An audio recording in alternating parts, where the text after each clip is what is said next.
Estamos de vuelta en Los Especialistas, gracias a todas las personas que están sumándose a esta transmisión. Saludos para Mary Ecuador, dice buenos días. Isabel Cando, Norma Macías, la delincuencia estaba en off, ahora está en on. Es verdad, antes no había tanta delincuencia, había pero no tanto. Pero resulta que ahora ya nos da miedo salir a las calles. No solamente que te roben, sino que te asesinen. Ese es el temor de todos los ciudadanos. Bueno, la situación está terrible. Cada día se sigue incrementando el índice de delincuencia en el Ecuador. Y para hablar sobre el tema de la inseguridad que vive el país, vamos a saludar al coronel Mario Pazmiño, exdirector de inteligencia. ¿Cómo está, coronel? Gracias por aceptar este diálogo aquí en Ecuador en Directo. Bienvenido. Muy buenos días, un cordial saludo, gracias por la gentil invitación, a las órdenes. Coronel, bueno, cada vez que nosotros tenemos que invitarlo a estas entrevistas, siempre tenemos que tratar temas que nos preocupa a todos, a la ciudadanía en general, el sentir de la ciudadanía. Usted le pregunta a la gente en este momento qué es lo que le preocupa a cualquier ciudadano, le va a hablar de la inseguridad. Ahora ya no solamente es que te roben, sino las famosas vacunas, la famosa manera de extorsión, que ya no solamente van y le caen a un negocio y le dicen que tiene que pagar tanto mensual o tanto quincenal. Ahora visitan las casas, las viviendas. Para darle seguridad a la familia, usted tiene que pagar $50 cada semana o cada 15 días. Estamos hablando de $200 mensuales. Eso le están pidiendo los delincuentes. Con esto está dándonos a entender el país, es que aquí no hay Estado. O hay otro Estado dentro de un Estado, o sea, donde manda el crimen organizado y la delincuencia, coronel.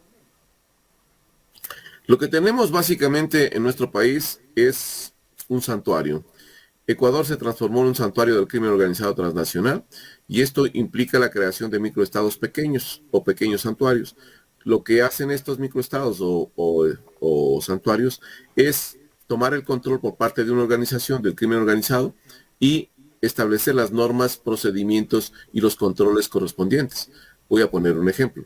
No quiere decir que eso sea así, pero voy a poner un ejemplo. Por ejemplo, en la Ciudadela, en la Vicentina. Se me ocurre este rato, no quiero decir que esté al momento operándose así.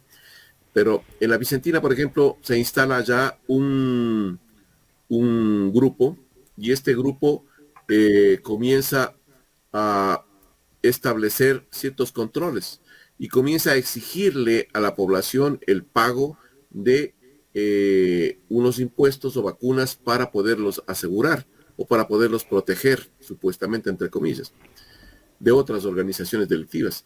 Y el Estado, mientras va creciendo esta organización, se va haciendo más fuerte y van estableciendo mucho más controles, el Estado va perdiendo lo que llamó el presidente de la República la soberanía.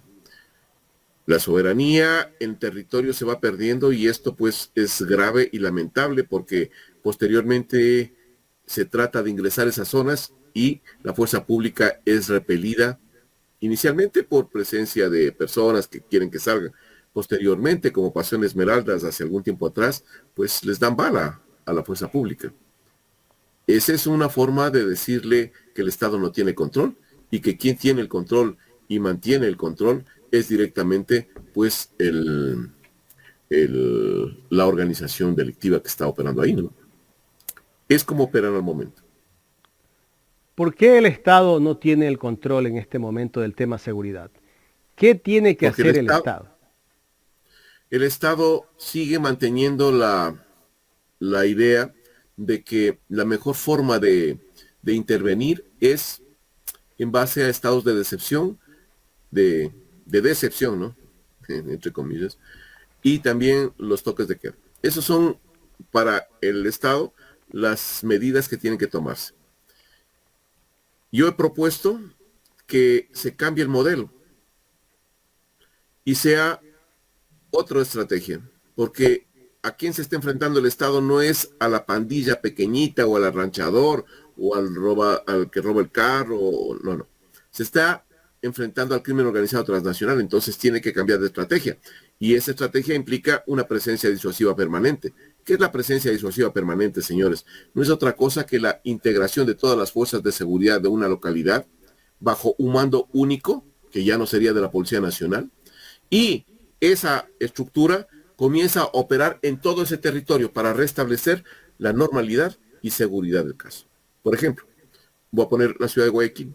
Ahí tendrían que operar fuerza terrestre, fuerza naval, fuerza aérea, Policía Nacional, Fiscalía, Policía Metropolitana, empresas de seguridad privadas o privadas, previa una adecuada selección, equipamiento y entrenamiento. Todo este contingente conforman varias fuerzas de seguridad antidelincuencial que patrullan las 24 horas del día el territorio.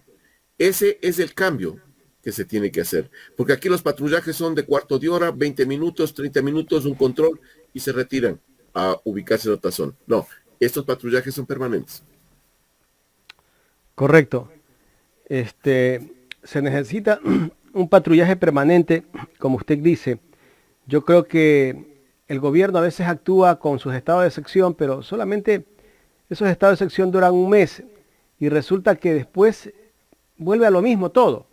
El caso de sociovivienda. Ahora han intervenido sociovivienda, pero recién lo intervienen. Acá en Guayaquil es uno de los sectores donde la delincuencia prácticamente manda en esos sectores o en ese sitio. Pero el gobierno toma las cosas solamente cuando algo está ocurriendo en el momento, pero después como que se olvidan y se van a otras cosas. Ya se deja de atender a ese sector, lo hacen de una manera tal vez permanente o media permanente durante un mes. El problema es que el Estado es reactivo. El Estado reacciona a la provocación o a un incidente que se presenta. No tiene planificación, no tiene inteligencia adecuada, y al no tener todos estos componentes, entonces pues el Estado está a la deriva. Solo actúa con acciones o medidas parches que no van a solucionar los problemas en territorio. Si el Estado no tiene todavía políticas públicas claramente definidas en el tema de seguridad, no estamos hablando de políticas criminales, no tiene desarrolladas políticas criminales el Estado para poder combatir esto, no tiene una planificación adecuada, entonces tenemos un sinnúmero de vulnerabilidades y esas vulnerabilidades lo que hacen es darle una ventaja estratégica a el crimen organizado para que ésta se pueda mover a sus anchas y pueda actuar directamente en el contexto pues nacional. Este es el problema central. Falta de una visión clara de la amenaza, de los escenarios que deben de presentarse. Acá tenemos otra concepción completamente ilógica de qué es lo que se tiene que hacer. Y me parece que ahí está fallando el gobierno. Correcto. El presidente de la República ha dicho, en el caso de las muertes violentas que se dan en el país, que todo es producto de la cantidad de droga que se está incautando en el Ecuador. ¿Puede ser cierto lo que nos dice el gobierno, coronel? En cierta parte sí, y yo creo que en otra parte no. En una parte sí, porque la captura de droga es un tema interesante en la comunidad internacional. Nos acaban de catalogar como el tercer país de mayor captura de droga a nivel mundial. Y las autoridades salieron a festejar esto y dijeron, vean, somos del tercer país en captura. Eso quiere decir, señores, que por nuestro país pasa 4 veces más de lo que capturan. Eso quiere decir. O 5 veces más. ¿Cuánto ingresa a territorio ecuatoriano? 700 toneladas, señores. Revisen las estadísticas de Colombia.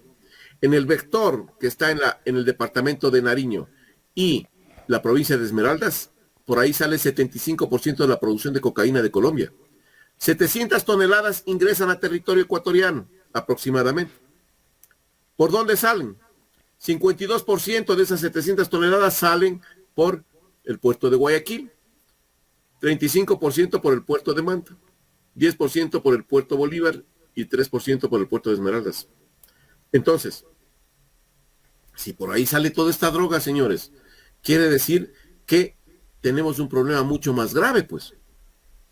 Por eso somos catalogados en ese mismo informe de Naciones Unidas como el segundo país en la región, por encima de Colombia, Perú, Bolivia, que son productores. Somos catalogados como el segundo país, por debajo de Brasil, en la exportación de cocaína hacia África, Medio Oriente y Asia. Esa es la realidad. Entonces, nos asustamos. No, señores, si desde mucho tiempo atrás la administración Biden nos está diciendo que somos un país procesador, y aquí, señores, no producimos droga, viene desde Colombia, pero acá sí procesamos. Entonces, ese esquema obliga a que el Estado tome otras acciones. ¿Qué acciones, señores? Yo le he planteado al Estado que refuerce esta tarea. El presidente acogió esta sugerencia, pero la dejó solo esta fuerza de tarea en la provincia de Esmeraldas. ¿Qué pasó ahí? Lo que pasó es que taponó el corredor del Pacífico y habilitó el corredor amazónico. Entonces está entrando la droga por el sector amazónico hacia los mismos puntos de destino. Se le dijo que militarización temporal de puertos y aeropuertos para poder evitar la salida de la droga. Taponábamos la entrada y taponábamos la salida. Entonces, ¿qué es lo que dijo el presidente? Sí, militarización del puerto de Guayaquil. Por el puerto de Guayaquil sale el 52% y el 48% sigue saliendo. Entonces lo que estamos haciendo es dándole mayor cantidad de salida de droga a los otros puertos. La recomendación era total. Entonces, al no hacer esto, no hay una visión clara, no tienen idea de la problemática que estamos viviendo. Entonces, son medidas parches que se toman, como estos de los estados de excepción, que para mi criterio son estados de excepción, y estos toques de queda, que son irrespetados por todo el mundo. Esa es la realidad de nuestro país. Ahora nos hablan y nos dicen que vamos a una consulta popular, donde vamos a analizar el tema de la seguridad y vamos a consultarle al pueblo ecuatoriano sobre ciertos aspectos. Lo primero que tendría que poner la consulta popular es la conveniencia o no conveniencia de continuar manteniendo una constitución que ampara la corrupción y la inseguridad en este país. Eso es lo primero que deberían preguntar.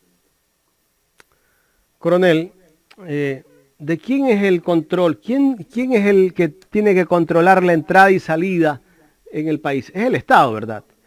Ahora, si el presidente dice que se siente orgulloso de que estemos en el tercer lugar, de ser el país que más droga incauta en la región, eso significa que también hay una desatención por parte del gobierno, del Estado, en el sector de la frontera del país, pues. Porque ¿cómo entra la droga? La droga no es que se la produce aquí en el Ecuador, la droga viene de Colombia.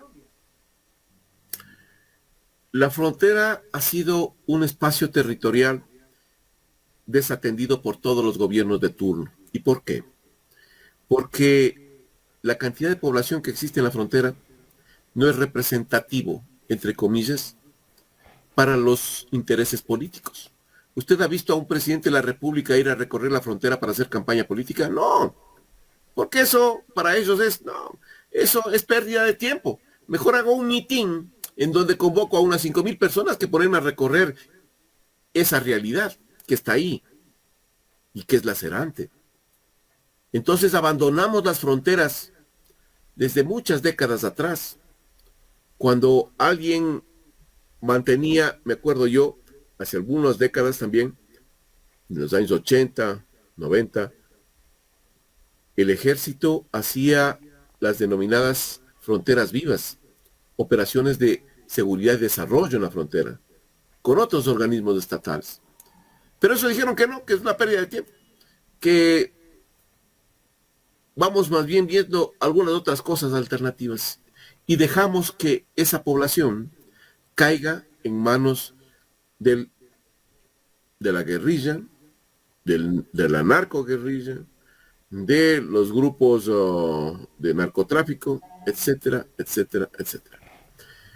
Y se han comenzado a generar un sinnúmero de organizaciones delictivas en esa zona, que han constituido ya pequeños santuarios donde no entra el Estado y donde se mantiene un control. Y desde ahí siguen realizando sus actividades delictivas. ¿Qué es lo que tiene que hacerse el Estado? Lo que tiene que hacer el Estado es recuperar esa parte de la geografía donde en el primer milímetro de frontera nace lo que se llama la soberanía del Estado ecuatoriano, la nacionalidad ecuatoriana. Eso está abandonado desde mucho tiempo atrás y eso hay que recuperarlo. Pero si vamos como estamos, no lo recuperamos nunca. Correcto. Ahora, el tema de la droga, sabemos que todo parte o todo este problema que está viviendo el país viene desde las cárceles. La inseguridad del tema carcelario, las matanzas que se han dado en las cárceles, y usted lo advirtió también, coronel, en algún momento, que esa inseguridad que vivían las cárceles, tarde o temprano, iba a pasar a las calles. Y eso es lo que estamos viviendo ahora. Porque todo se hace desde las cárceles.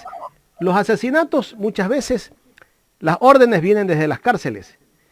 En la cárcel no entendemos cómo entra tanto armamento pesado, diríamos ya, porque ver fusiles dentro de las cárceles ya es como que nos estamos normalizando a ver que cuando hacen una intervención en la penitenciaría del Litoral encuentran fusiles, encuentran metralletas, encuentran bombas. La gran pregunta es, ¿quién manda en las cárceles? ¿Quién manda en las cárceles? Porque es fácil para los presos tener armas. ¿Quién manda en las cárceles, coronel? La pregunta es muy, muy interesante y muy sencilla. La respuesta es sencilla. En las cárceles no manda el gobierno, no manda el SNAI. Las cárceles manda el crimen organizado y las megabandas. Esa es la realidad. Y en las cárceles están básicamente con un factor que es determinante y se llama corrupción. Entonces, en ese renglón de análisis, pues usted tiene paso abierto para que meta armas, munición, explosivos, droga, personas y todo lo que usted quiera. ¿Quién controla esas estructuras que están al interior? Eso es una realidad en nuestro país. Que el Estado nos dice, ya retomamos la penitenciaría, ya eso es un cuento como el cuento del lobo. No es real. ¿Y por qué no es real? Solo en una cosa, para que les pregunte. ¿Quién tiene el candado de las celdas de ingreso a los pabellones? ¿Tiene el SNAI? Candado, ¿ah? Candado. ¿El SNAI tiene los guías penitenciarios o tiene el caporal o el jefe de ese bloque? Tiene el jefe del bloque, pues. Entonces nos preocupamos y decimos, ¿cómo se salen de un pabellón y se meten a otro pabellón? Porque tienen las llaves, pues señores. Y la gran solución del SNAI fue mandar a comprar como 50,000 candados, si no estoy mal. Parece que estos señores están tan desubicados que no han visto que al momento hay otro tipo de tecnología, pues. Por ejemplo, colocación de puertas blindadas con apertura electrónica desde el exterior del centro carcelario. Cosas así. No candaditos, yale, para colocar en el pasamano, en la puerta. Esos son los problemas reales. Otro problema que es ahí y que nos permite ver cómo estamos de podridos como sociedad. 16% de la población carcelaria no tiene sentencia ejecutoriada, señores. Jueces y fiscales han hecho un negocio perverso en las cárceles para mantener a personas de allá privadas de libertad, contraveniendo la norma constitucional, hasta que tengan plata para pagar. Si no tienen plata, no salen y ahí se quedan.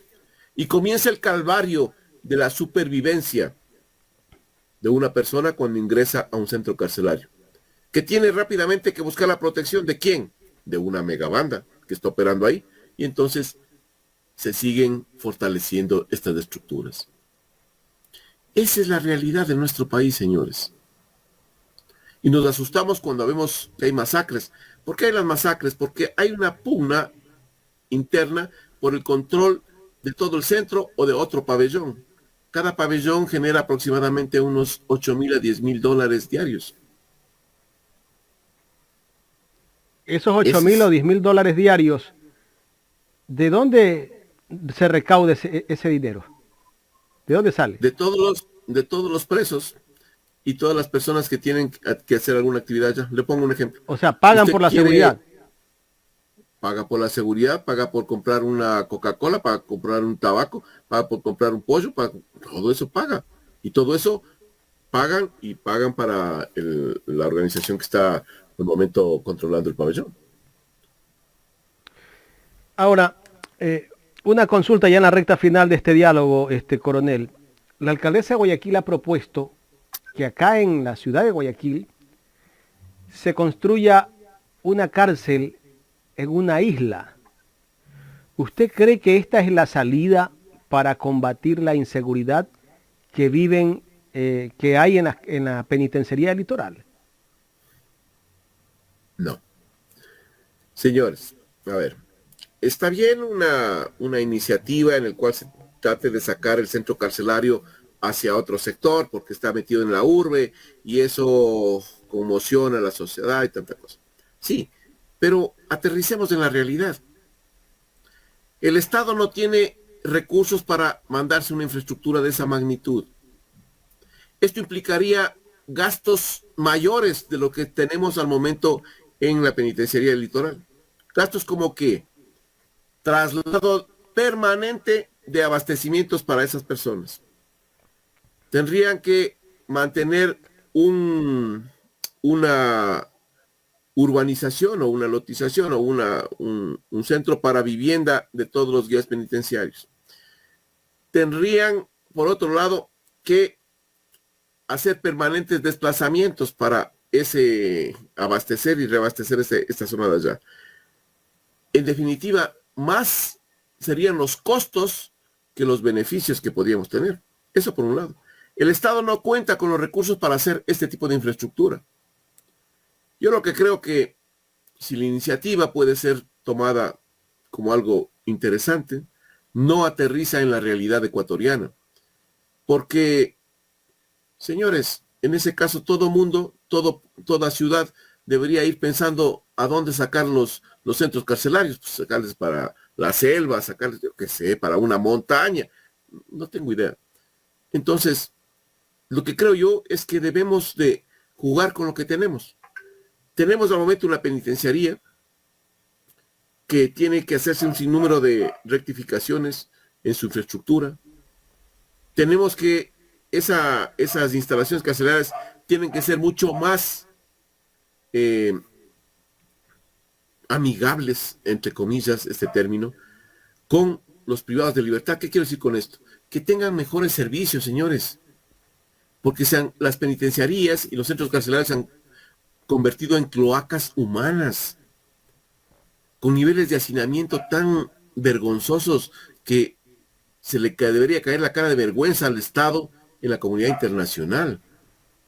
Donde los presos, sí está bien, señores, esas personas cometieron sin número de delitos y tantas cosas, pero hay que generar también reinserción social, rehabilitación social.